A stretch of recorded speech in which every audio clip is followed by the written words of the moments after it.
Today's book has over 45,000 ratings on Audible, and readers are at each other's throats in the comments. Half of them called Jason Asano one of the best protagonists in LitRPG. The other half couldn't finish the book because they wanted to strangle him through their Kindles. Today we're figuring out which camp you're going to land in before you spend 29 hours on book 1 in the audiobook. Let's dive in to the one, the only, He Who Fights with Monsters.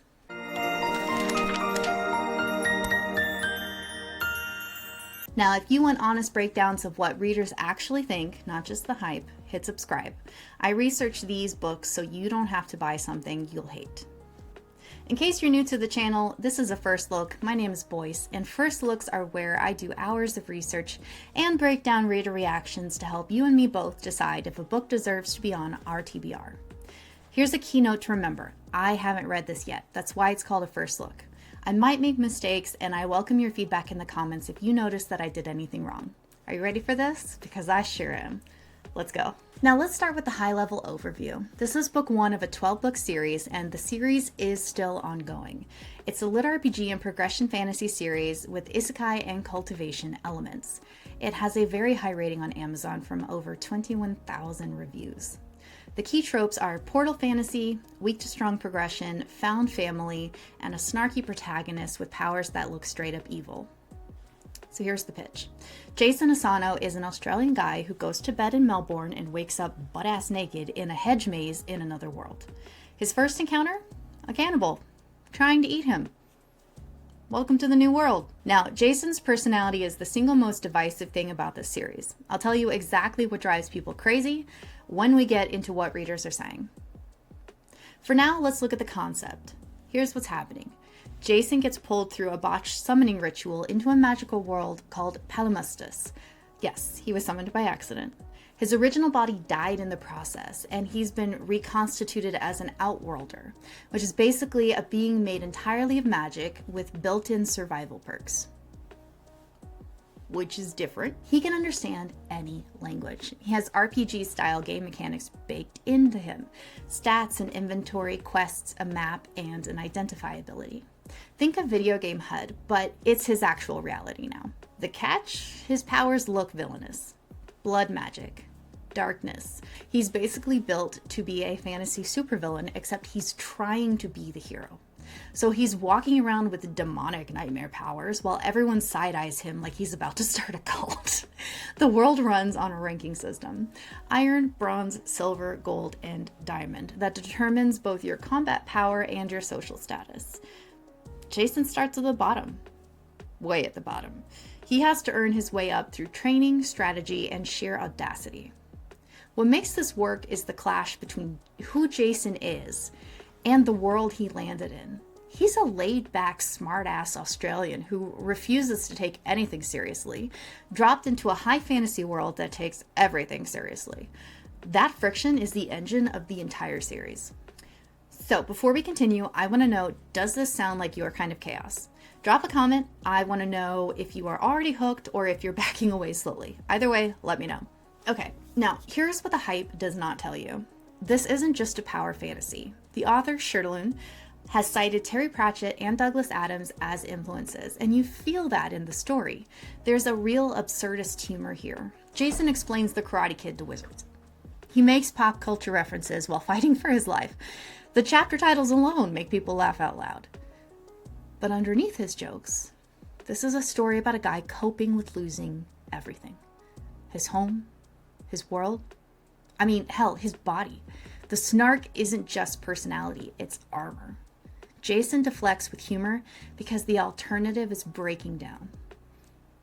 The magic system is also genuinely clever. It's a hybrid of cultivation and LitRPG, where the essences you absorb shape what kind of magic user you become. Jason's affliction specialist build, a damage over time mechanic instead of burst damage, is unusual for the genre and forces different combat strategies. It's not flashy, but it is satisfying if you like seeing someone think their way through fights. If you're looking for found family dynamics, political intrigue, active gods who actually meddle in mortal affairs, and a protagonist who treats powerful people like equals, whether they like it or not, this book delivers. Another quick aside and a shameless plug, if you're finding this helpful, please hit the like button. It helps the algorithm show this to other readers trying to figure out if this book is worth their time. Alright, so here's the deal. I promised I'd tell you what makes Jason so polarizing. So let's get into what readers actually say. The world building gets consistent praise. Readers call it rich, detailed, and highly original, especially the way the author explains why things work the way they do. Why do adventurers exist? Because monster surges create harvestable. The ranking system isn't arbitrary. It's baked into the social and class structure. The humor is what lands it for most people, though. Reviewers describe it as genuinely funny with laugh-out-loud moments. There is also an aspect of culture clash comedy, where modern Australian sensibilities meet serious fantasy, and that creates constant entertainment. The audiobook narrator, Heath Miller, gets near universal praise as well. Having an actual Australian narrate an Australian protagonist makes a huge difference. Multiple reviewers say his performance is the reason they stuck around through the series. Now, here's what knocks it down from 5 stars for a lot of people. Jason's personality wears on a lot of readers. The snark is relentless, and what starts out as charming can feel exhausting over time. One reviewer wrote that the series was equal parts funny and annoying, and they actually meant that as a compliment, so there's that.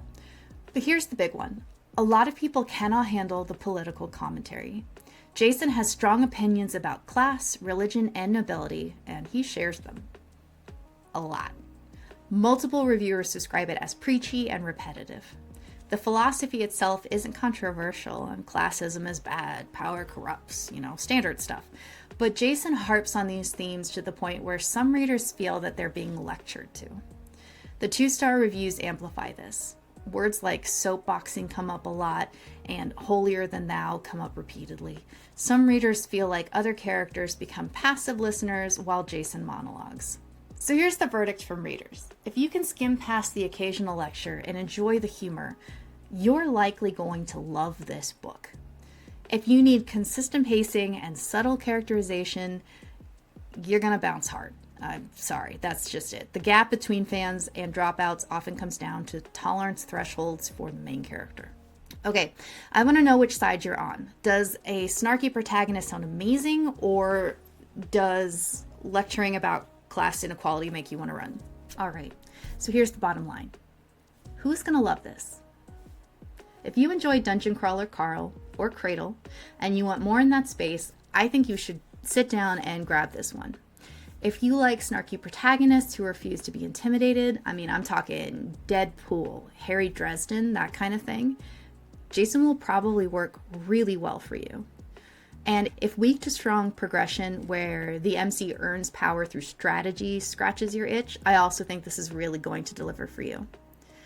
Likewise, if you are a Kindle Unlimited subscriber looking for a long, bingeable series, this one has 12 books already out and you are going to be set.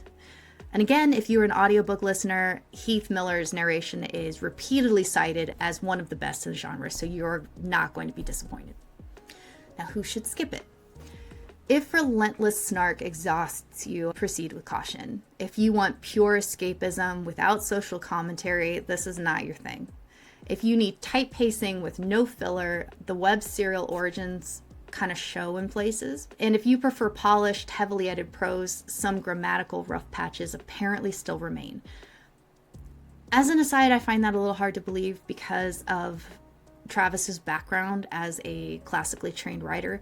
I know the amount of effort he puts into his stories, so even though I am sharing this because this was the feedback that I got in the comments, I'm always going to tell it to you straight how it is. Personally, I feel like once I dive into the story, I'm going to be really impressed by the writing style, but it just kind of depends on your preferences.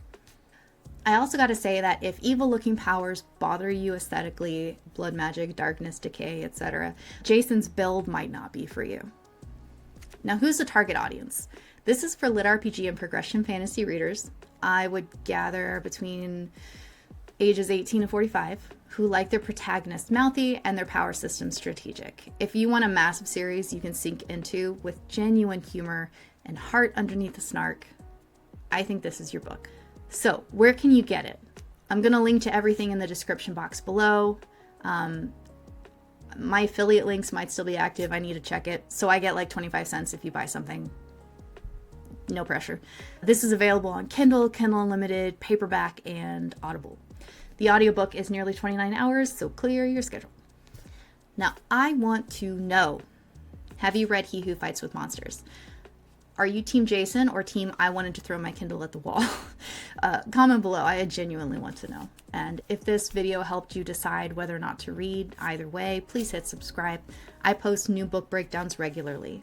Give this a like if you're adding this to your TBR, or if I just saved you from a bad decision. Shameless plug. Happy reading, darling. I will see you in the next one. Bye.